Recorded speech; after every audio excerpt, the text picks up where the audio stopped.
agent. The agents told us to stick it up our. Okay, now we should make a note here. Our Ryan Clark touched base with Micah's agent, David Mulligetta, yesterday, and he was told no such comment was ever made. Meanwhile, Micah scrubbed all Cowboys references from his social media pages, listing TBD as the first thing on his Instagram and X profiles. And Jera, he was not done, joining Stephen A. Smith on his podcast that was released today. Take a listen. In the spirit of not doing the old mother-dad deal. How many times have you seen the little rascal so clever go in there and mama told him, you're not going to get it. And goes in to daddy, who only sees him after 5 in the afternoon, wants to love him, and says, you can have it, son. You can have that before dinner.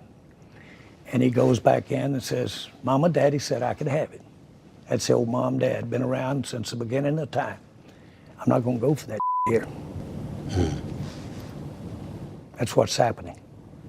You're not going for it? I'm not going for it. There's right now about 3 entities involved in the Micah Parsons deal that really count, and that's not to dismiss everything about the organization and the Cowboys. What are the 3 entities?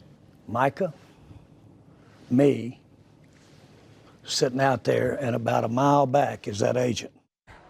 Whoa! Here's Bill Barnwell, Sam Acho, Jeremy Fowler, and Courtney Cronin. We had to bring in a huge group to talk about this. So, I guess Jerry doesn't see the need for an agent, Courtney.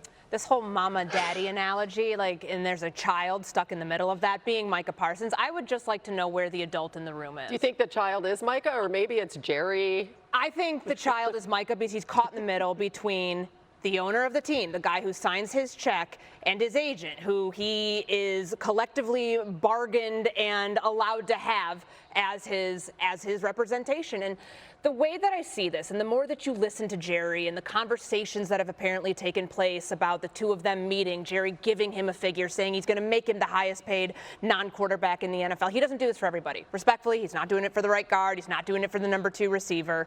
Micah Parsons is in his 1%.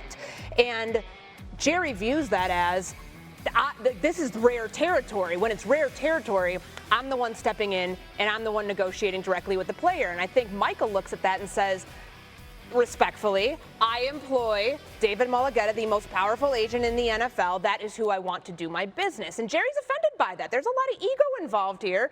And he's poking the bear with a player who has stood on business before. Let's not forget, Micah Parsons sat out his senior season at Penn State to prepare for the NFL draft during COVID. And now he's strong-arming him and pushing him in that direction even further, it seems. Maybe he's met his match, Bill. Yeah, Courtney, the word ego certainly comes to mind. I feel so that is the understatement of the year. There's a lot of egos involved in this discussion between those 3 parties.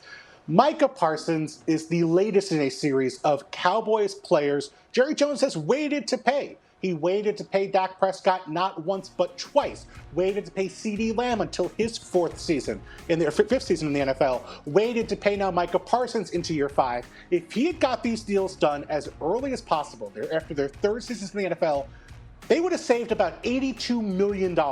Maybe even more, depending on where this Micah Parsons deal ends up coming in. And for that, he's gotten maybe a couple more appearances on NFL Live and the various ESPN programming. Jerry Jones is the most expensive piece of advertising this network has, and that is not to the Cowboys' credit. They need to get this deal done. The price is going to be what we expect. This is just a waste of time from Jerry Jones's perspective. I actually disagree. I don't think it's a waste of time. I don't see this situation ending well for Micah Parsons or Jerry Jones. Really Micah Parsons ending up as a Dallas Cowboy this season. The reason why is this: Jerry Jones is one of the most stubborn, hard-headed individuals that I have ever met. And I met him, I got a chance to negotiate collective bargaining agreements with him back in 2020 when there was a new deal. David Mulligetta is also a very confident individual. I've known David Mulligetta since college, right? I was being recruited by him. I've known him for 15 years, almost 2 decades. This is like one of those situations where you're stuck between a rock and a hard place. And for Jerry Jones to try and say that the agent, David Mulligetta, who's negotiated over $1 billion of contracts, is a mile back, is a definite slight. Here's the deal. Micah Parsons is a pro at rushing the quarterback, at playing football. He may not be a pro at negotiating contracts. So he has employed an expert So to try and extradite that expert from the conversation, I think is a mistake on Jerry Jones's part. I think that Jerry Jones has met his match, and it looks not very likely that Micah Parsons is going to continue this season, at least, as a Cowboy.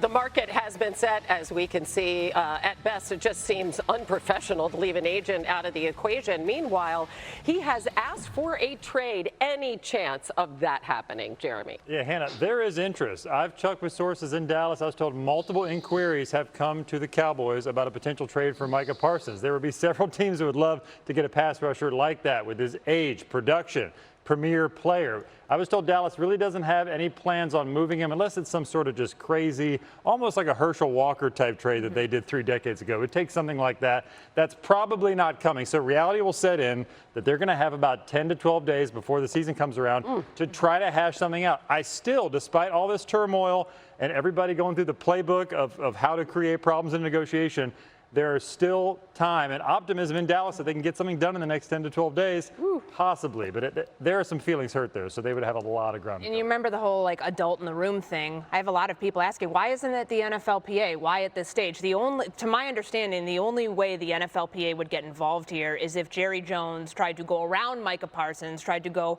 circumvent the process and talk to a non-certified contract advisor, whether it be a lawyer, somebody that's not certified by the NFLPA. But it's interesting here when it comes to the other players, because obviously everybody around the league, players, are looking at Micah Parsons to see if he really is going to pull that card and he's going to sit out the opener against the Philadelphia Eagles, however long it takes. Because think about where the market was when Kirk Cousins in 2018 signs the fully guaranteed contract, first time we'd ever seen that in NFL history. What happened after that? The next quarterback in line didn't end up getting that same sort of deal. So people are wondering, can Micah actually get what he wants and then others follow suit? It could be a huge breakthrough for the rest of the league, especially his position, if he does stand on business in that respect and, truly not decide not to play in week 1. Listen, if he decides to sit out, that's about $1.2 million fine per game, unless, of course, he's injured. I mean, that back starts hurting a little bit by carrying this burden.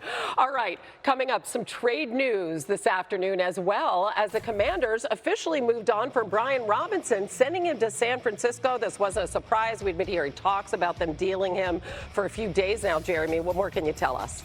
Well, they dealt him to the 49ers for a 6th-round pick. Washington is covering part of his $3 million and change salary. So here's how it's going to go for Washington. Austin Eckler will be their 3rd down back. They have the rookie, Bill Krosky-Merritt, that they're really impressed with. Everybody I check with there loves him. He's going to play a big role. But they also have Jeremy McNichols, Chris Rodriguez Jr.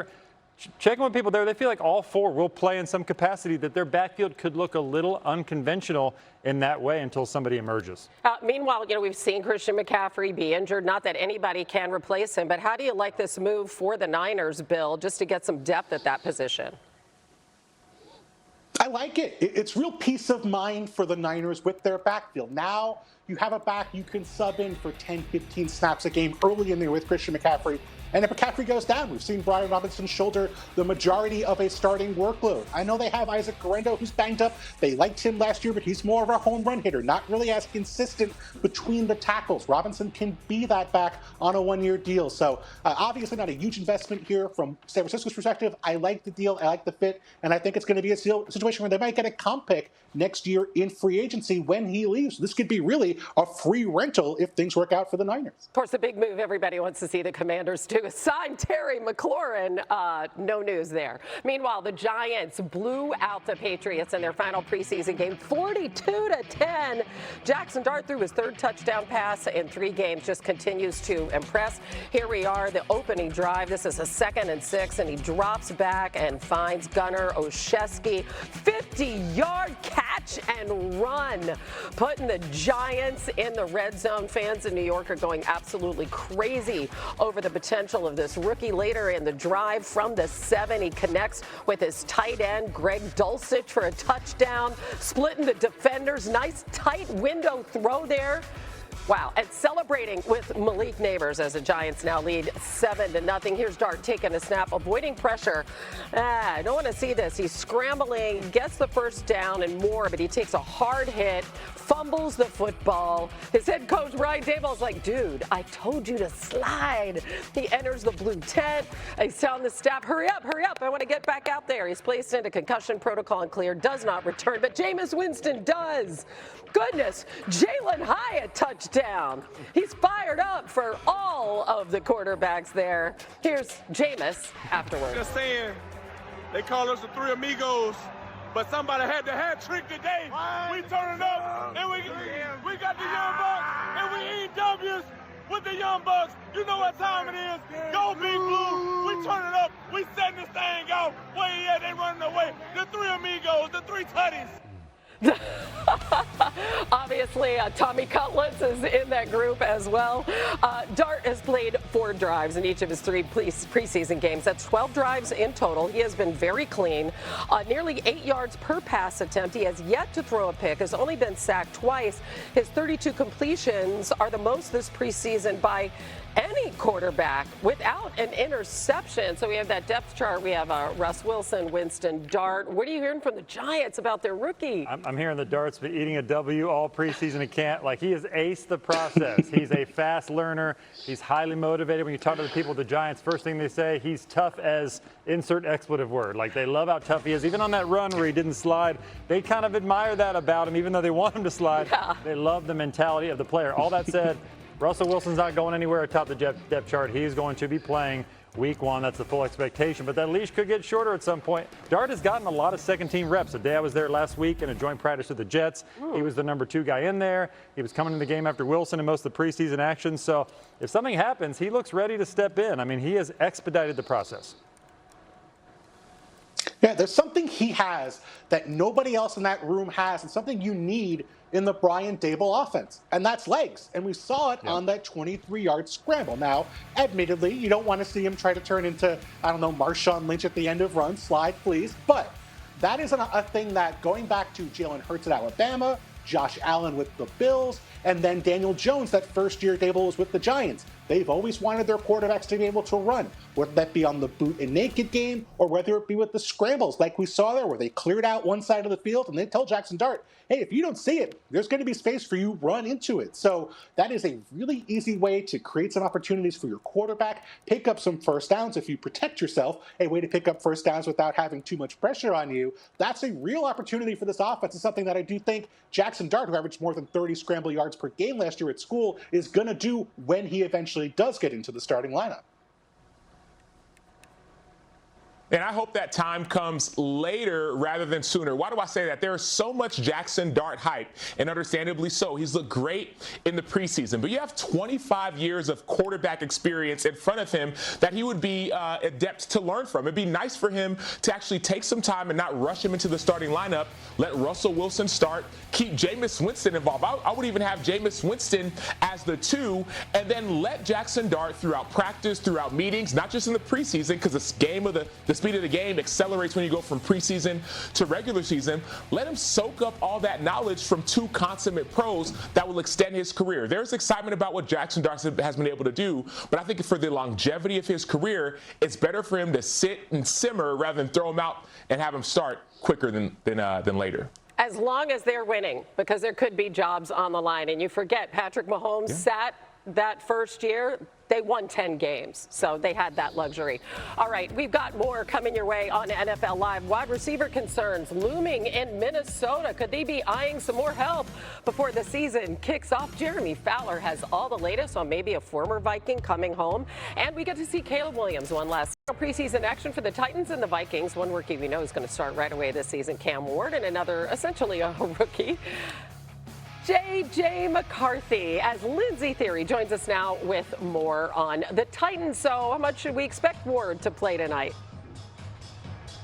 Hannah, Cam Ward definitely will be out there tonight, Coach Brian Callahan saying, but it's still to be determined exactly how long he will remain on the field, and it's proven to be a fluid situation. Just last week, it was expected Cam Ward would play about 2 series. He actually went out there for a 3rd series just so he could get a few more plays off. Callahan says, though, at this point, he is encouraged by where his rookie quarterback is at. He says he's really doing well from an operation standpoint. As for how the rookie himself is feeling, Cam Ward says he feels really close to fully understanding this Titans offense and this playbook. He says the key right now is just to get some few more reps in there so we can really nail down and dial in on the scheme, the protections, and some route adjustments that may need to be made. Going into tonight, his main focus will be playing fast and getting in and out of the huddle. Hannah, our main focus is this band warming up right now. Exactly. I was going to say, Lindsay, you are in mid-season form there, talking over the music. We appreciate you, as always. That's Lindsay Theory. Thank you. Meanwhile, we had a fun article from Bill Barnwell this week, taking a deep dive on some teams he thinks can improve on their win totals from last season. And one team he sees taking a big step forward is Jacksonville. Here's what Bill wrote. It was a 2024 season of losing coin flips for the Jags, who had 13 of their 17 games decided by 7 or fewer points. They went 1-3 and were outscored by a combined 86 points in the 4 games that weren't one-score contests, which doesn't exactly speak highly of what former coach Doug Peterson cooked up. But they were unlucky to finish with just 4 wins. So, gentlemen, Liam Cohen comes to town, hopefully to revitalize Trevor Lawrence's career as he did with Baker Mayfield. But, Bill, you point to something on the defensive side of the ball that you think could be a difference maker. What is it? It's turnovers, something they forgot to have last year. It really was missing from them throughout the entire year. They had just 1 multi-takeaway game all of last season. That's tied for the fewest of any team in NFL history. And they noticed because they went out this offseason and they spent a lot of money and a lot of stuff on the secondary. They signed Eric Murray to play safety. They signed Jordan Lewis to a big deal to play at slot corner. And then the big move, of course, Travis Hunter, who comes in not only as an incredible coverage cornerback, but also, we know, special ball skills because, hey, he happens to play wide receiver when he's not playing cornerback. This team intercepted just 6 passes all of last year. Not only are they going to intercept more passes and help out the defense, that's going to help the offense, which inherited the worst average starting field position of any offense in football a year ago because they weren't getting short fields from those turnovers. So more takeaways, more interceptions, better defense, better offense, hopefully a better football team. And the best thing to help a struggling offense is an offensive playmaker, a guy like Travis Hunter. Travis Hunter is listed as a starter on the offensive side of the ball. He's listed as a backup on defense. Travis Hunter, you add him as one of the best wide receivers coming out of college. Add him to Brian Thomas, and all of a sudden you get Liam Cohen, an offensive mind. You don't have to rely on your defense to score points. You can add playmakers. De'Ami Brown's been added as well. And oh, by the way, there's conversation of Jacksonville being in the wide receiver market. Sean Payton just revealed it when they just traded Vele just not too long ago.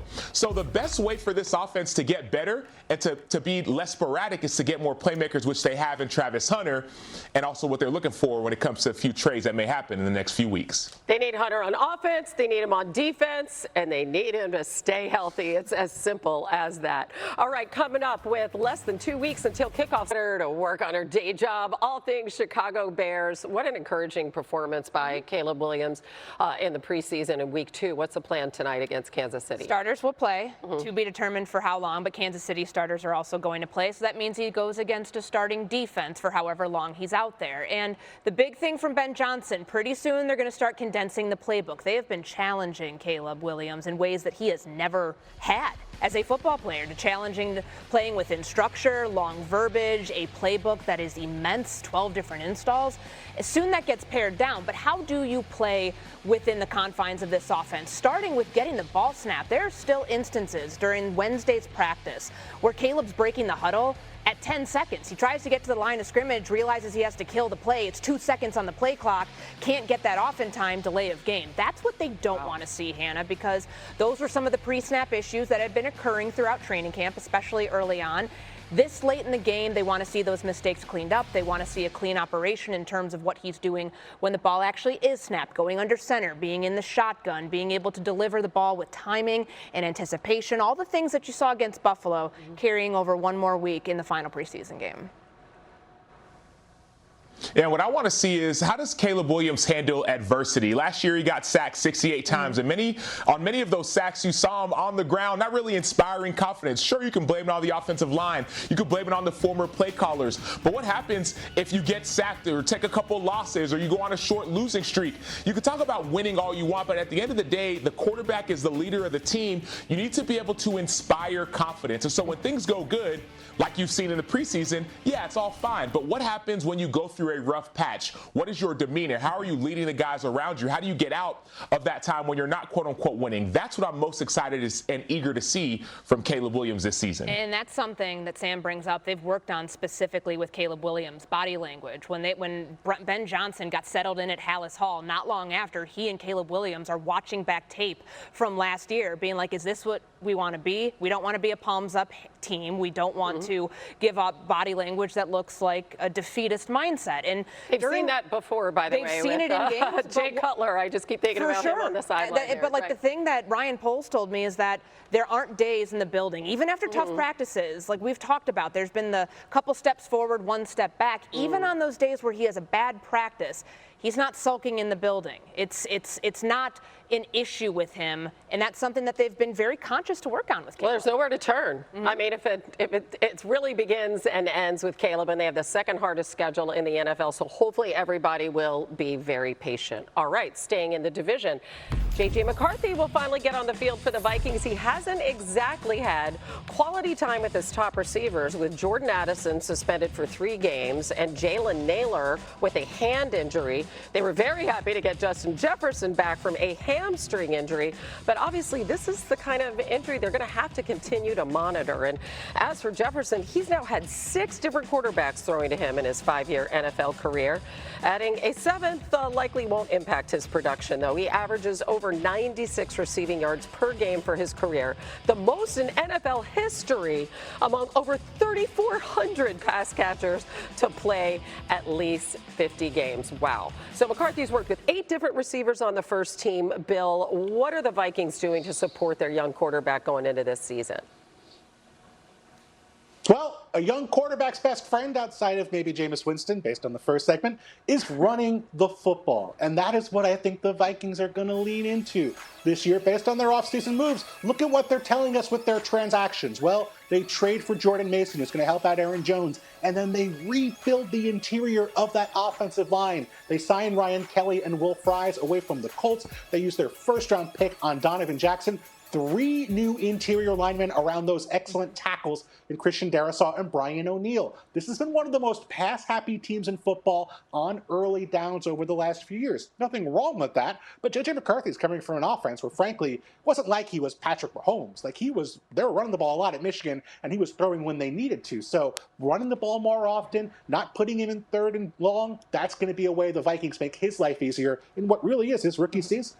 I just checked in with the source in Minnesota just to gauge. With all the injuries, I know we'll get into the receiver situation in a minute, but with all the injuries, how confident are you that J.J. McCarthy will be ready to execute this offense, to operate what needs to happen week 1? And I was told a 7.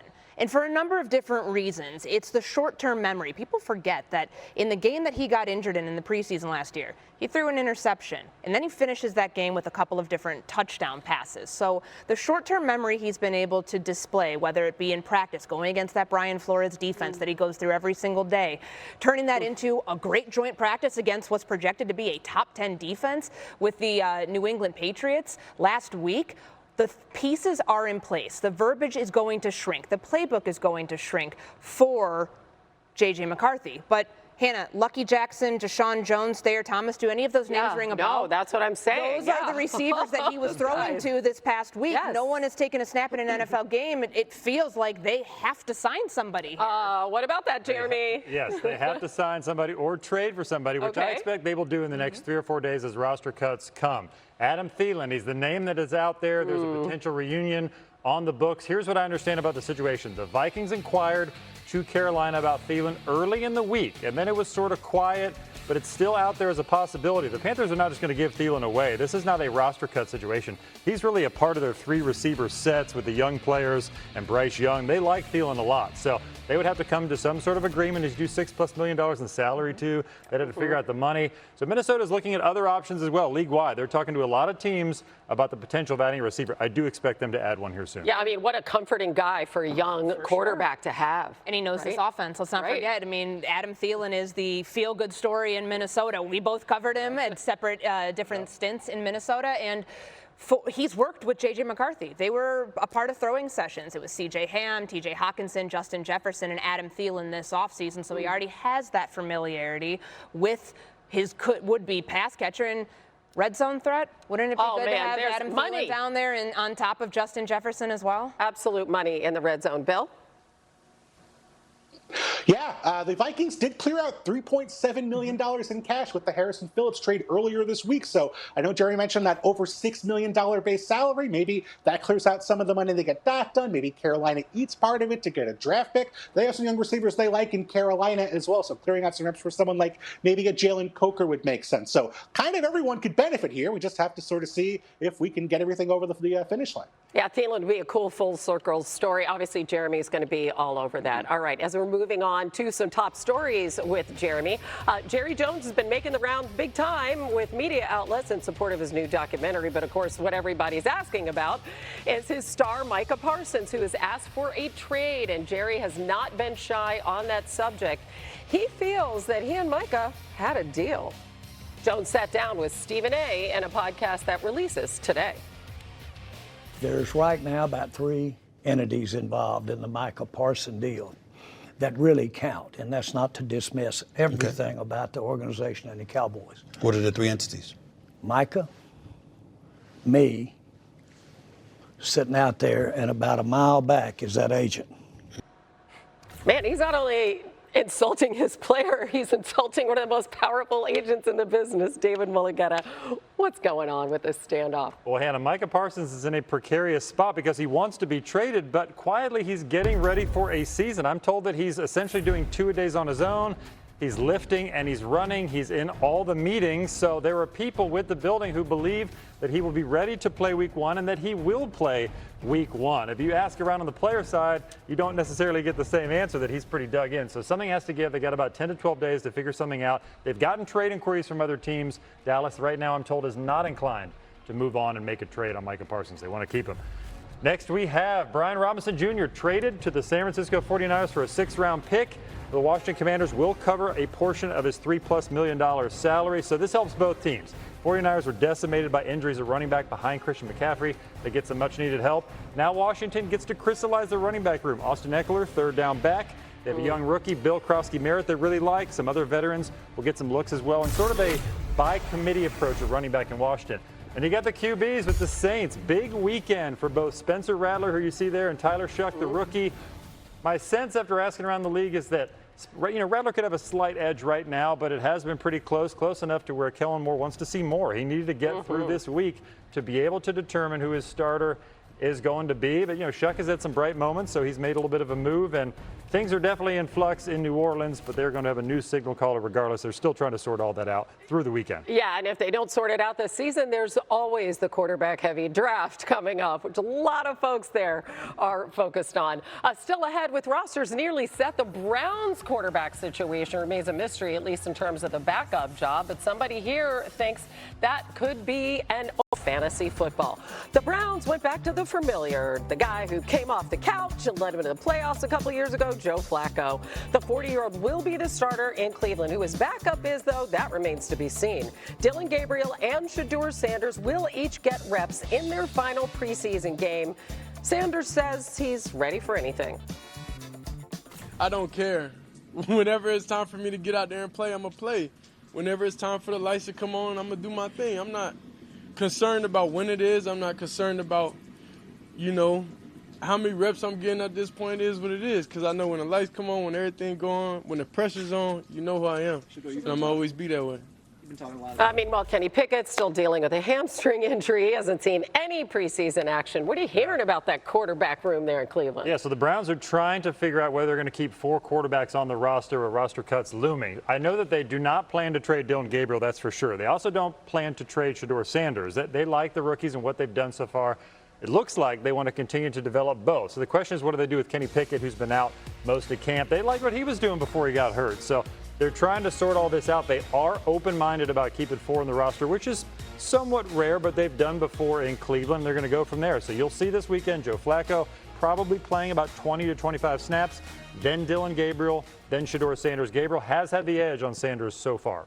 Yeah, even though he had a couple of turnovers in his last preseason game, Courtney. Yeah, to Jeremy's point, there's no incentive for Cleveland to get rid of any of these quarterbacks until they absolutely have to. But that's why this weekend matters so much, and next week's practice matters so much. This quarterback 2 battle is going to go all the way up until week 1 based on what we haven't seen from these guys. There hasn't been one of these young quarterbacks go up and grab that role. Dylan Gabriel last week, some good third down throws, but then the pick 6 that he threw. And a fumble. Shedeur Sanders, the first preseason game against Carolina, has a great performance, and then he has the oblique injury. So all of that good momentum seems to go away just because of the time that he's missed. So for these 2 quarterbacks and the opportunity that they have, as Jeremy pointed out, Dylan Gabriel will get the snaps right behind Joe Flacco, and then it will be Shedeur Sanders. This game goes a really long way in determining the pecking order. Yeah, we're running out of time here. Sam, what are you going to be looking at when you're assessing the 2 rookies?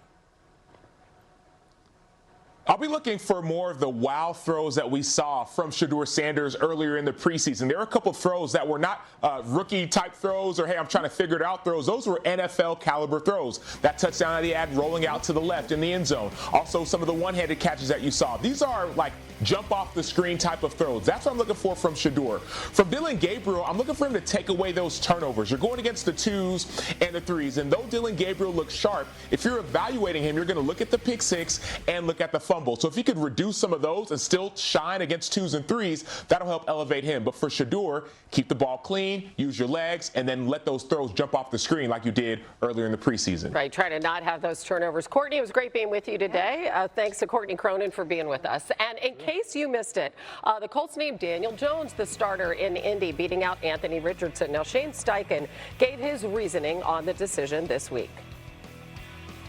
Look, he's our starting quarterback for the season. You know, I don't want to have a quick leash on that. I feel confident in his abilities. I think consistency, operation, moving the ball, being consistent on a daily basis. I think Daniel Jones, has done that. I think, that year they went to the playoffs. He was 1 game away from an NFC championship game and making the right decisions. And his completion percentage, I think that keeps us on track. So that's a big part of it. Obviously, you want to see the big plays. I think Daniel Jones is capable of that as well.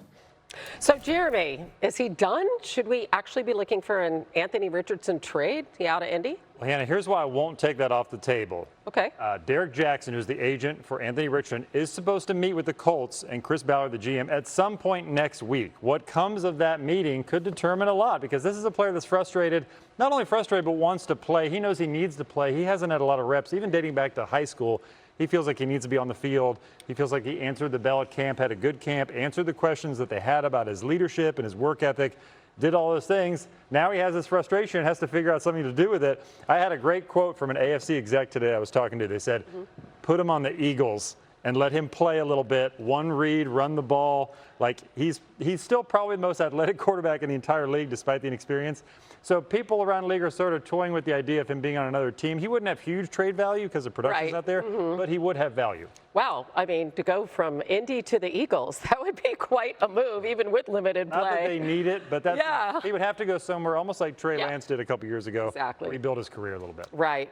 Some sneaky big news out of Atlanta, by the way, this week, where Michael Penix Jr. could be without his blindside protection to start the season. Jeremy, you were all over this story, posting Falcons right tackle Caleb McGarry will miss time on the apparent leg injury suffered Wednesday, per source, who added the exact timetable is not immediately known. But for now, he's out of the lineup. And, I mean, Bill, you've got ankle surgery for Storm Norton, your backup tackle. He's expected to miss 6 to 8 weeks. So how concerned are you about this Falcons O-line? This is a nightmare scenario for the Atlanta Falcons. It's like you said, right tackle means more to them than just about any other team in football because their quarterback, Michael Penix, is left-handed. So that means now his blind side has their top two options off the table. Elijah Wilkinson was getting some reps there. They could call, the Texans about Trent Brown or maybe the Chiefs about Wanya Morris, but suddenly that spot is now a incredibly weak part of your offensive line, protecting your inexperienced young quarterback as he enters in his first full season as the starter. A lot of quarterbacks don't like to throw hot off their blind side, so you can do more with your front side. You can kind of shield your protections that way, do what you can to protect him, and then let the quarterback see the pressure coming from the front side, but it is totally different from your blind side. So this is a very difficult scenario the Falcons are going to have to deal with for what might be a couple months here, depending on what happens with Caleb Gary's testing. And all of this under the prism of not having made the playoffs since 2017. It's been that long for the Atlanta Falcons. Coming up next.